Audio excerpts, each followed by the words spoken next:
पीक विमा मागच्या वर्षीचा मिळालेला नाही। 1 रुपयात पीक विमा भरून घेतला।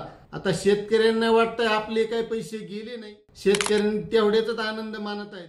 सर्व समाजातील घटकाचेच पैसे गेलेले आहेत। ज्या शेतकऱ्यांचं नुकसान झालेलं आहे अशा शेतकऱ्यांना मिळायलाच पाहिजे। नमस्कार मित्रांनो, या वर्षीची ही पेरणी जवळ आलेली आहे आणि तरी पण पीक विमा मागच्या वर्षीचा मिळालेला नाही। आता शासनाने 1 रुपयात पीक विमा भरून घेतला, शेतकऱ्यांना भरण्याची गरज पडली नाही।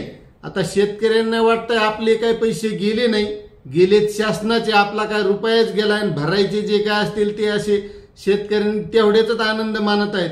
पण पैसे हे शासनाचे म्हणजे सर्वसामान्य शेतकऱ्याचे, सर्व समाजातील घटकाचेच पैसे गेलेले आहेत आणि त्या पीक विमा कंपनीचं घर भरलेलं आहे। मात्र ते पैसे ज्या शेतकऱ्यांचं नुकसान झालेलं आहे अशा शेतकऱ्यांना मिळायलाच पाहिजे आणि जवळपास शेतकऱ्यांनी तक्रारी सुद्धा दाखल केल्या। मात्र काही कंपन्यांनी त्या तक्रारी ह्या परत पाठवलेल्या आहेत, कारण कंपनीचं म्हणणं आहे की 72 तासाच्या आत तक्रार करायला पाहिजे आणि अशा शेतकऱ्यांनी तक्रारी सुद्धा ह्या वेळेतच केलेल्या आहेत, तरी पण कंपनीनं नाकारलेले आहेत। कंपनीचं आडमुठे धोरण चाललेलं आहे आणि मित्रांनो, त्याबद्दलच आपण आजच्या व्हिडिओच्या माध्यमातून माहिती घेणार आहोत। त्यामुळे मित्रांनो, तुम्ही जर चॅनलवर नवीन असाल तर चॅनलला सबस्क्राईब करून घ्या, कारण आपण या चॅनलवर शेतकऱ्याविषयी नवनवीन माहिती आणत असतो। तर चला मित्रांनो, व्हिडिओला सुरुवात करूया।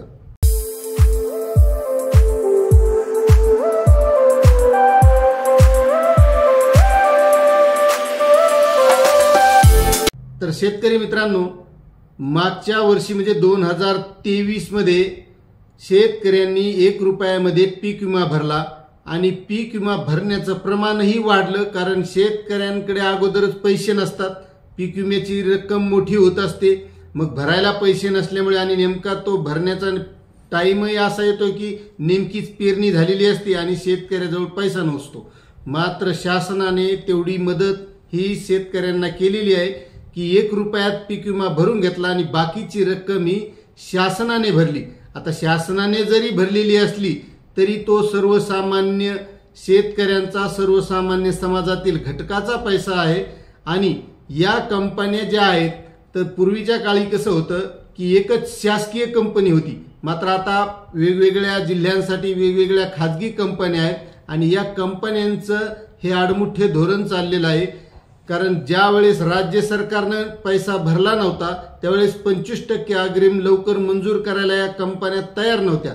मग राज्य शासनाचा हिस्सा भरला केंद्र शासनानं, केंद्र शासनाचा भरला आणि त्यावेळेस कुठेतरी 25% अग्रिम पीक विमा या कंपनीने मंजूर केला।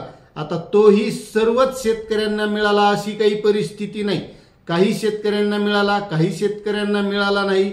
आणि आज आता आपण दुसऱ्या पेरणीलाही म्हणजे या वर्षीच्या पेरणीलाही जवळ आलेली आहे पेरणी करण्याची वेळ, तरी पण आपला 75% हा शेतकऱ्याचा विमा मिळालेला नाही। आणि ही परिस्थिती काही जिल्ह्यामध्येच आहे असंही नाही, ही महाराष्ट्रातील सर्वच जिल्ह्यामध्ये आहे। मग त्यामध्ये पश्चिम महाराष्ट्र असो, मराठवाडा असो, विदर्भ असो, असं सगळीकडे ही परिस्थिती निर्माण झाली आहे। आणि आता जो शेतकऱ्यांना पीक विमा मिळाला पाहिजे, कारण आता शेतकऱ्यांची पेरणी जवळ आलेली आहे, खताचे भाव वाढलेले आहेत, बियाण्याचे भाव वाढलेले आहेत। मग अशा परिस्थितीमध्ये शेतकऱ्यांना मागच्या वर्षी उत्पादनही कमी झाले, कारण पाऊस नसल्यामुळे शेतकऱ्यांना जे उत्पादन व्हायला पाहिजे त्या प्रती झालेलं नाही आणि एकंदरीत शेतकऱ्यांचं नुकसानच झालेलं आहे। त्यामुळे 100% पीक विमा शेतकऱ्यांना मिळायला पाहिजे। आता 25% काही शेतकऱ्यांना मिळाला, पण 75%ची आणखी वाटच पाहावी लागत आहे। आणि त्यामध्ये जी नुकसान भरपाई आलेली आहे, तरी नुकसान भरपाईसाठी ही KYCची अट, त्यासाठी शेतकरी हवालदिल झाले आहेत, परेशान होत आहेत। महाई सेवा केंद्रावर गेल्यावर तिथे काही व्यवस्था चालत नाही, इंटरनेट चालत नाही किंवा ती वेबसाईट चालत नाही, KYC करायला सुद्धा शेतकऱ्यांना अडचणी आहेत आणि त्यामुळे शेतकरी खूप अडचणीत सापडलेला आहे आणि विम्याची प्रतीक्षा करीत आहे। मात्र आता आचारसंहिता चालू आहे, निवडणुकीचं हे चालू होतं आणि त्यामध्ये सर्व हे राजकारणी नेते निवडणुकीमध्ये दंग झाले होते। शेतकऱ्यांचं यांना काही ध्यान झालं नाही। मात्र अपेक्षा एवढीच आहे की त्यांनी आता तरी शेतकऱ्यांच्या या प्रश्नावर लक्ष द्यावं, कारण पैसा तर कंपनीला दिलेला आहे, राज्य शासनाने दिला, केंद्र शासनाने दिला, कंपनी गले लठ्ठ झाली, कंपनीचं घर भरलं, पण आता जे नुकसान शेतकऱ्यांचं झालंय त्यासाठी ती विम्याची रक्कम शेतकऱ्यांना लवकरात लवकर वितरित करण्यात यावी. आणि ही परिस्थिती सगळ्याच जिल्ह्यामध्ये आहे मित्रांनो. चला आपण काही जिल्ह्याची माहिती बघूया. आता मित्रांनो, अमरावती जिल्ह्यामध्ये तर असा प्रकार झाला की जे पीक विमा कंपनीचे जे सर्वेअर असतात त्यांनी जवळपास 52 शेतकऱ्यांच्या खोट्या स्वाक्षऱ्या केल्या. म्हणजे झाला काय प्रकार की सर्वेअर आला, त्यांनी पैशाच्या मागण्या केल्या. आता शेतकऱ्यांनी पैसे दिले नाही. आता काही शेतकऱ्यांनी दिले असतील नसतील तो भाग वेगळा, पण काही शेतकऱ्यांनी दिले नाही तर त्यांनी माघारीच त्यांचा नुकसान भरपाईचा जो अहवाल आहे तो कमी टाकला आणि माघारीच सह्या केल्या. असा काही अमरावतीमध्ये प्रकार झालेला आहे. तेथे हे प्रकरण जिल्हाधिकाऱ्याकडे गेले आणि जिल्हाधिकाऱ्यांनी मग त्यावेळेस पुनर्सर्वेक्षण करून त्या शेतकऱ्यांचं जे नुकसान झालेलं आहे तेवढीच मदत आणि त्यांची म्हणजे जे नुकसान झालेली आहे तेवढीच नोंद करून ती मदत त्या शेतकऱ्यांना देण्यात यावी अशा सूचना सुद्धा देण्यात आल्या होत्या.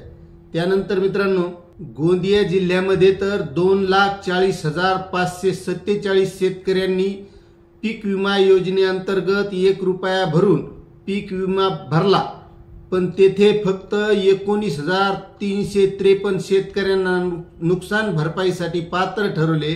या शेतकऱ्यांना नुकसान भरपाईपोटी 8,75,56,645 रुपयांची मदत मंजूर केलेली आहे. मग आता 2,40,000 शेतकऱ्यांनी विमा भरला आणि 19,353 शेतकऱ्यांनाच लाभ, मग बाकीचे शेतकरी तसेच राहिले. अशीच परिस्थिती ही सगळ्या जवळपास जिल्ह्यामध्ये आहे.